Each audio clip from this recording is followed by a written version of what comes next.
कुछ लोगों की आदत ऐसी होती है गुमराह करने के लिए कि अगर जाना हो पूरब तो बताएंगे जाओ पश्चिम। अगर जाना हो नॉर्थ तो बोलेंगे साउथ साउथ साउथ जाओ।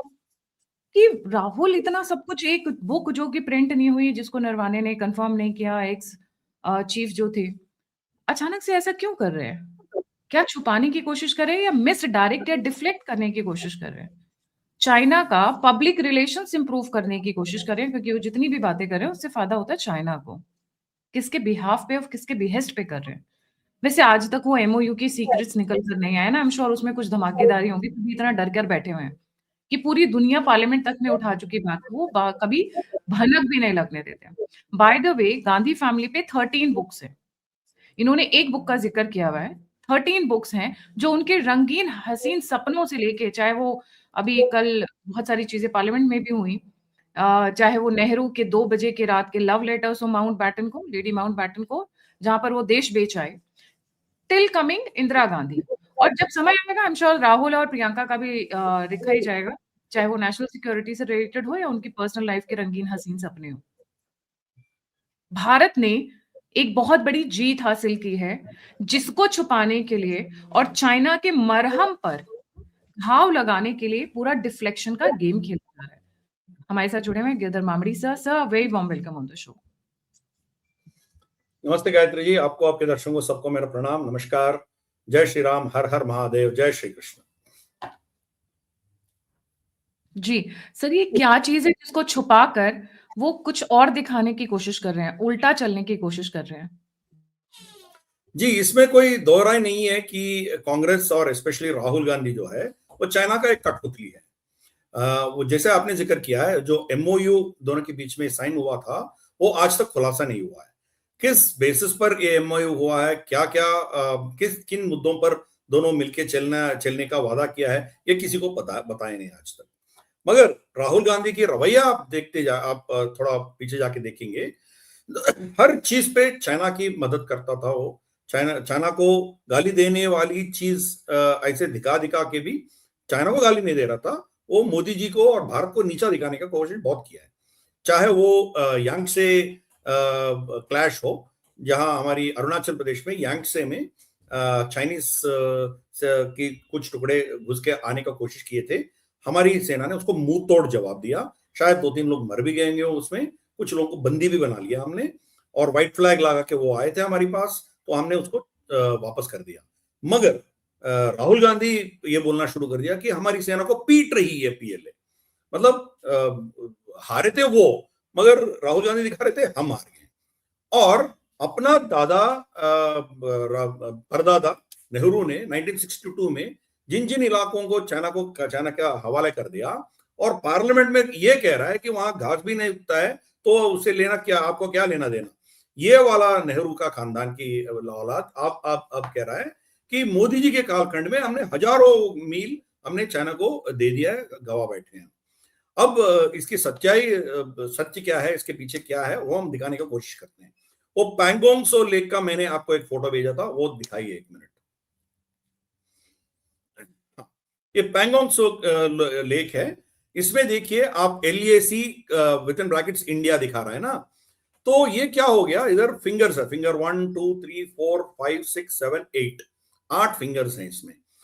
तो 8 फिंगर में उसके बाद आप बिल्कुल पीछे देखेंगे करनाक फोर्ट। करनाक फोर्ट तक राजा हरि सिंह का अधीन था। तो 1962 में इनके परदादे के कालखंड में, नेहरू के कालखंड में, वो लोग करनाक फोर्ट कब्जा कर लिए थे और फिंगर 8 तक आ गए थे वो लोग। तो फिंगर 8 तक हमारी एक्चुअल LAC थी, लाइन ऑफ एक्चुअल कंट्रोल। उसके आगे, फिंगर 8 के आगे एक जगह है, उसका नाम है सरजिप। सरजिप के पास, सरजिप में इनके चाइना का पीएलए का एक टुकड़ा है उधर। तो वहां फिंगर 8 हमारी LAC हुआ करती थी। फिंगर 4 जो दिख रहा है इस फोटो में, फिंगर 4 तक हम जा सकते थे। हमारी गाड़ियां फिंगर 3 तक जाती थी। फिंगर 3 से फिंगर 4 तक पहाड़ी इलाका है, थोड़ा ऊपर चढ़ के हम जा सकते थे। मगर फिंगर 4 से आगे हमारी कोई थी नहीं है, मतलब कोई आगे हमारी कोई रास्ता नहीं था। चाइना ने फिंगर 4 से लेके फिंगर 8 तक 1992 कारगिल के युद्ध के कालखंड में वो वहां सड़क बना लिया, तो उसको अड़प लिया। अब जब हमारी गलवान की घटना हुई, उस समय प्रतिष्ठंभना के बाद जो फाइनली अग्रीमेंट हुआ है, चाइना ने फिंगर 8 को भी छोड़ के अभी सिरजिप तक चली गई।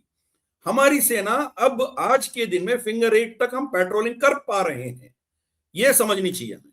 मतलब जहां तक 1962 में एलएसी थी, वहां तक हम अभी जा पा रहे हैं। मतलब 1 इंच भी हमने चाइना को नहीं दिया है पैंगोंग त्सो लेक में, यह हमें समझनी चाहिए।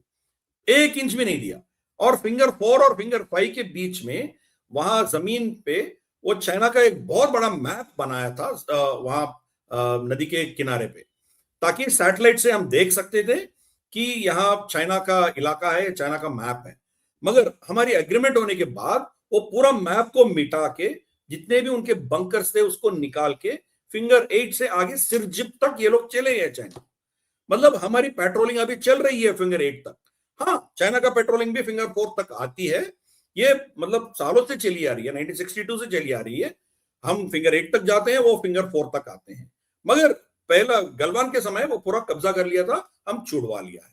ये पैंगोंग त्सो लेक की कहानी है। और चलते हैं, फिर दूसरा फोटो दिखाइए जो डेप्सांग प्लेन्स का है। अब देखिए यहाँ जो राउंड सर्कल है ना, लाल सर्कल है, उसके बीच में आप एक वाई जंक्शन जैसा दिखता है आपको, वहां चाइना ने रोक रखा था मनमोहन सिंह के कालखंड में।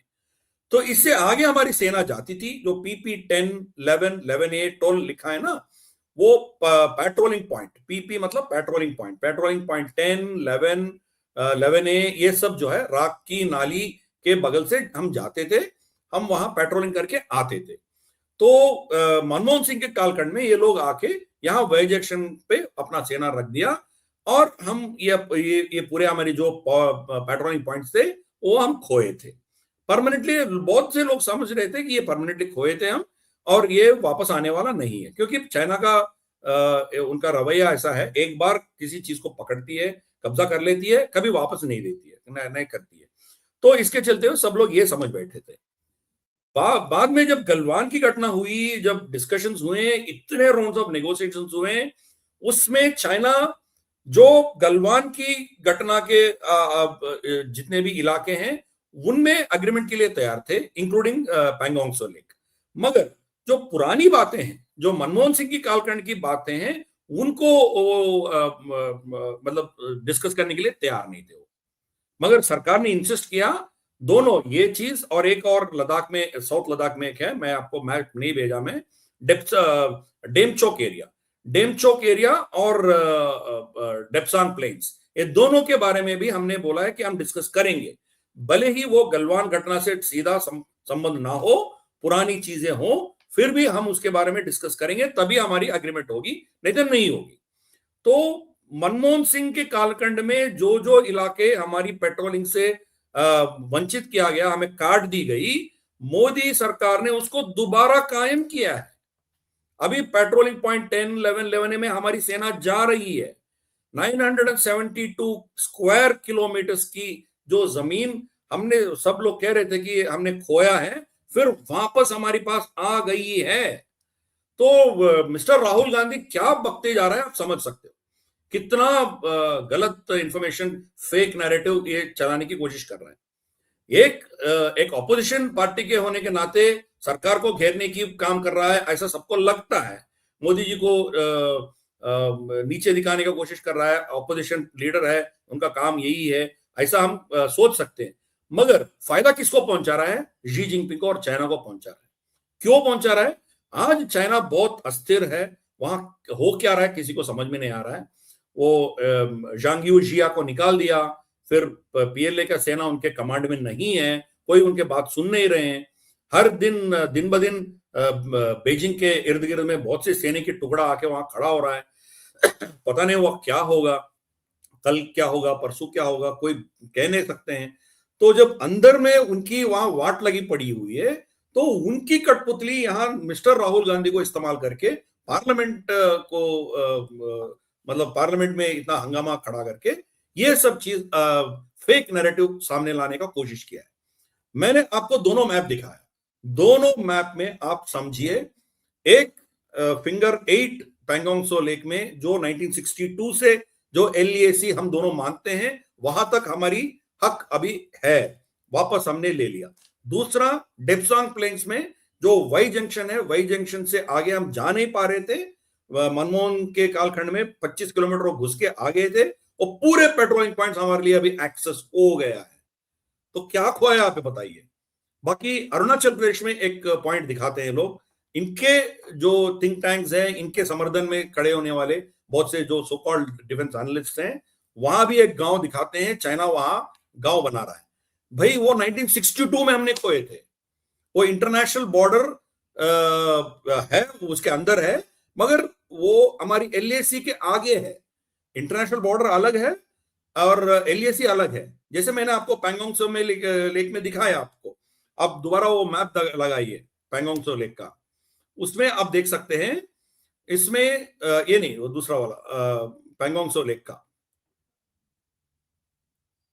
Just a minute, putting on screen. So please continue, putting on screen. या पैंगोंग त्सो लेक में जो आप देखते हैं खरनाक फोर्ट है, खरनाक फोर्ट राजा हरि सिंह के अधीन था, मतलब वो हमारी इंटरनेशनल बॉर्डर होना चाहिए था। मगर आज फिंगर 8 हमारी एलएसी है, line of actual control. Finger 8 और खरनाक फोर्ट के बीच में सिरजिप है, सिरजिप में चाइना का टुकड़ा है पीएलए।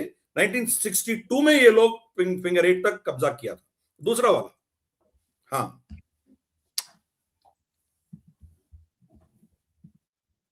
Got it. जी। हाँ अभी लोड हो रहा है वो, हाँ ये करेक्ट, ये वाला। अब राइट हैंड पे देखिए, नहीं नहीं इस तरफ आइए, इस तरफ आइए।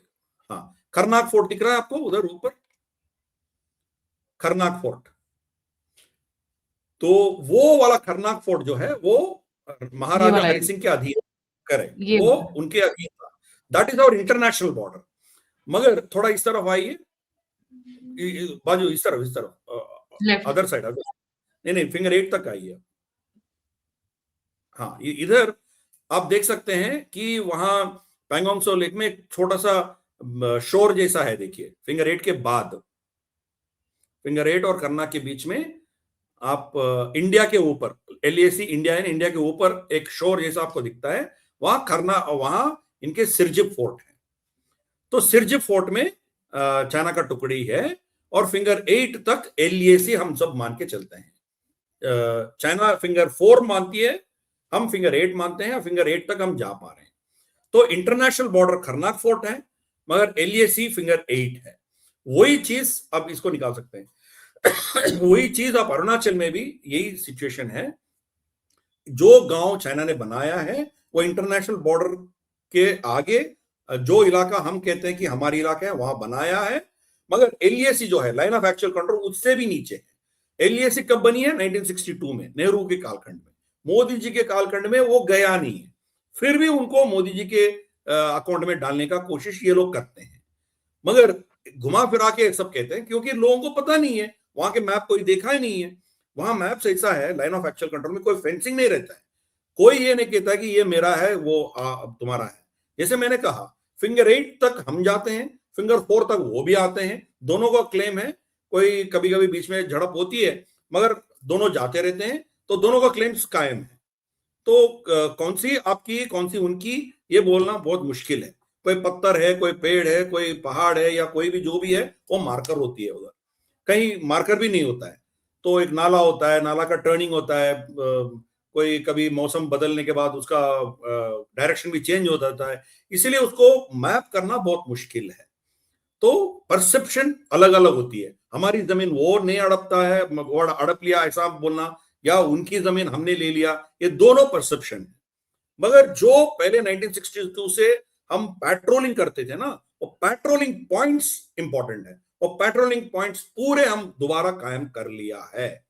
मतलब 1962 में जो चीज हमने खोया था वो तो चाइना के पास है अभी भी, उसका कोई दो राय नहीं है, मगर उसके बाद जितना भी मनमोहन सिंह के कालखंड में हमने खोया है, मोदी जी उन सबको फिर दोबारा वापस ले आया है। जिन जिन पॉइंट्स पे हम आज जा पा रहे हैं, वो लाइन ऑफ एक्चुअल कंट्रोल जो हम मानते हैं, वहां तक हम जा पा रहे हैं। हाँ, उससे आगे भी हमारी क्लेम है इंटरनेशनल बॉर्डर, जैसे हमारी पूरे अक्साई चिन हमारी क्लेम है, जैसे डेप्सांग प्लेन्स का और भी इलाका हमारी क्लेम में है, जैसे यहाँ डेमचौक गांव आधा उनके कब्जे में है, हम पूरा गांव मांगते हैं हमारे लिए। तो ऐसे बहुत से क्लेम्स हैं हमारी। इंटरनेशनल बॉर्डर अलग है, एलएसी अलग है, और कांग्रेस के कालखंड में जो एडिशनली वो लोग कब्जा किया वो अलग है। तो ये समझना चाहिए। तो let us expose mister Rahul Gandhi completely with evidence कि चाइना से उनके सरकार जिन जिन इलाकों को खोया था, मोदी जी उसको वापस ले आया है। बस ये मैं कहना चाहता हूं। तो it's an absolute fake. China का प्रोपेगेंडिस्ट, चाइना का एक पीआर काम कर रहा है मिस्टर राहुल गांधी। मैं बहुत बार बोल चुका हूं, अभी भी बोलूंगा, उससे मुझे कोई एतराज नहीं है। I don't fear anything. Rahul Gandhi is an anti national traitor, इस देश का गद्दार है। मैं सीधे सीधे लफ्ज में बोलता हूं कि वो राफेल के बारे में हो, यांगसे के बारे में हो, या हमारी लद्दाख में जो जमीन खोया है इसके बारे में हो, पूरा हमारी सेना को नीचा दिखा के चाइना की दलील करने वाले एक बंदा है। इसीलिए I have no hesitation as far as this is concern, ये देश का गद्दार है। एक स्टेटमेंट था, देश के गद्दारों को डैश, और जिनके ऊपर ये बैन लगा था because of this particular statement, आज वो बैन हट गया। ये भी खुशखबरी देती हूँ, अनुराग ठाकुर पे होमवर्क दे रही हूँ, आज एक बैन हटा है। 3 साल के लिए बैन लगा था, कौन सा है वो होमवर्क के लिए नीचे कमेंट में लिखिएगा, बहुत मजेदार है वो। Thank you so much for joining with a good news. जाने से पहले व्यूअर्स से सभी से रिक्वेस्ट है, 14-15 मार्च 2026 डॉक्टर अंबेडकर इंटरनेशनल सेंटर में हमारा कॉन्फ्रेंस हो रहा है। प्लीज आइए, सपोर्ट करिए, हमारे साथ जुड़िए, 1-to-1 बातें करिए। Registrations have already open. thealternatemedia.com पे आपको सारी डिटेल्स मिल जाएंगे, आप वहां पे जाके रजिस्टर कर सकते हैं। But for your comfort purposes मैं सभी जितने भी हमारे भी वीडियोस जा रहे हैं उनके नीचे में पिन करके मैं लगा दूंगी, सो दैट आप वहां से डायरेक्टली एक्सेस कर सके। इसी के साथ जय हिंद, जय श्री राम, हर हर महादेव। नमस्ते।